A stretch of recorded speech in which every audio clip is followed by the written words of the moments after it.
Entah apa isi kepala dan hati si anak penyombong duit orang tua itu. Apa nggak punya otak dan hati ya? Segitu jahatnya. Mungkin karena duit hasil didapatnya itu karena nggak kerja. Jadi nggak menghargai proses sehingga menyiksa orang yang sudah jatuh menyerah. Korbannya sudah jatuh lalu masih diinjak di belakang kepalanya. Dan sudah terdiam lunglai tubuh korban masih ditendang sambil pakai ancang-ancang. Kemudian melakukan selebrasi setelahnya. Asu banget deh lu. Bayangkan, hanya gara-gara seorang cewek labil mengatakan dulu mantan pacarnya pernah grepe-grepe dirinya. Lalu oleh sang pacar baru, anak pengecut, berteman kemudian menghajar dengan sadis anak pengurus GP Ansor tersebut. Peristiwa yang berasal dari kelakuan anak manja ini agaknya bisa berakhir dua lembaga besar, NU dan pajak, jadi berhadapan, bisa berperang ini. Karena masyarakat di belakang orang yang terzolimi, netizen, sudah sangat murka dengan budaya kezaliman ini yang membuat Departemen Pajak jadi bulan-bulanan makian. Ungkapan kekesalan yang menumpuk karena dicekik pajak dan perilaku hedon oknum pajak membuat netizen memanfaatkan perilaku keluarga pejabat pajak yang hedon, keluarga Mario, dijadikan sarana menumpahkan kekesalan. Berhari-hari sudah,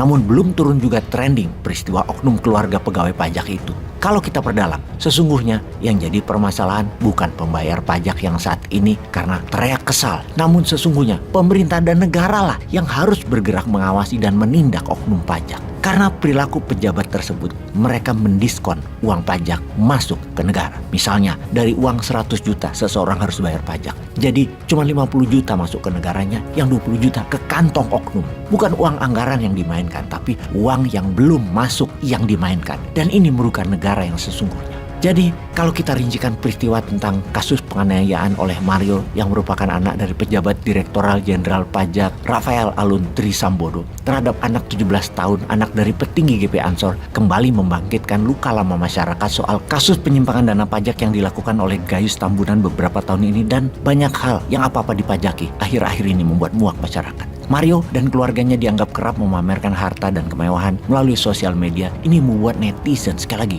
muak. Perilaku tersebut memunculkan stigma negatif pegawai pajak di masyarakat. Bahwa pajak yang dibayarkan masyarakat tidak amanah dikelola pemerintah. Karena pejabatnya banyak yang bermain. Bener deh, ke depan pemerintah wajib memberikan pengawasan yang maksimal terhadap pegawai pajak. Saat ini, kekayaan dan gaya hidup sang pejabat Rafael ikut disorot. Tak tanggung-tanggung, hartanya tembus 56 miliar rupiah. Rafael disorot lantaran punya harta kekayaan yang diduga tidak wajar. Misalnya tercatat mempunyai aset di wilayah kota Jogja yang memiliki sebuah rumah mewah bak istana di Jalan Ganesa 2, tanah luas sekitar 2000 meteran. Rumah itu memang tampak mencolok dibandingkan dengan rumah warga lainnya. Dari segi ukuran pun demikian, terlihat lebih besar dan megah daripada rumah-rumah lainnya. Pagarnya tertutup rapat setinggi kurang lebih 3 meter dengan nuansa batu alam berwarna gelap dihiasi tumbuh-tumbuhan yang menjalar. Rata-rata rumah di sekitar sana adalah 300 sampai 400 meter persegi, tapi dia lebih besar. Kita kembali ke kronologi penganiayaan yang bermula tanggal 20 Februari 2023. Saat itu David dihubungi via WA oleh mantan pacarnya yang mau mengembalikan kartu pelajar. David pun Sherlock di mana dia sedang berada di rumah temannya. Kemudian ada mobil jeep hitam yang sudah menunggu di depan. Ada 4 orang di dalam mobil tersebut. Kemudian korban dianiaya di sebuah gang kosong dengan sadis. Diinjak di leher, ditendang di kepala. Dan ya seperti kita semua tahu, selebrasi dengan bangga menghajar orang yang tidak berdaya. Banci banget dah. Sekarang kita ke sisi David. Dia putra petinggi pusat GP Ansor, Jonathan Latumahina. Dan David adalah seorang pelajar sekaligus guru ngaji.